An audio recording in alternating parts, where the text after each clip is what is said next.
ตัวบ่มีการตรงอยู่ลุมเนาะเทคนิคอันนี้มุ้ยไปสอนหรอกแต่ว่าสิสอนผ่านมาเนาะง่ายๆเนาะเบิ่งเนาะตาตรงอยู่เทิงเบิ่งเทิงคือกันแบบอันนี้เนาะใสเนาะเราเมียนเบิ่งของตัวนี้มันเมียนนะเนี่ยของคนนี่ก็ใส่ยากเลยเนาะต้องเบิ่งสังเกตลักษณะแบบนี้ไถออกมาเนาะไถออกมาปั๊บ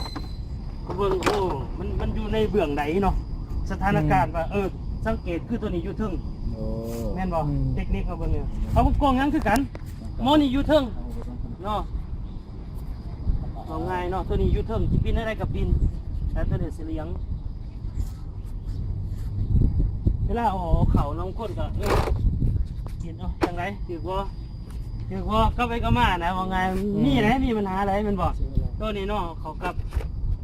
เนาะเวลาเขาตรงไม้เนาะให้อิสระตัวนี้ถ้าบุอิสระเนี่ยเขาล็อกตัวนี้มันเกาะแกนกล่องมันเกลื่อนนะแกนกล่องเครื่องก็คือเฮ็ดให้กล่องมันโมเมนต์ย่ำมันนะ